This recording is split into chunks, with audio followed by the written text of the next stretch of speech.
No man, chef, and you cook this. This tastes good. Believe you say I'm cooking. Are you cook this, chef? Yeah. No.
If you want to become successful in life, young man, he said, number one, you got to change your mindset.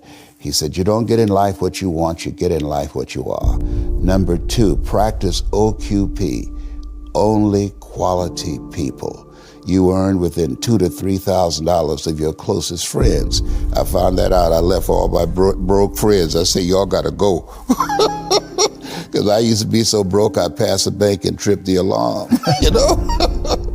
And the third thing he said, develop your communication skills, because once you open your mouth, you tell the world who you are.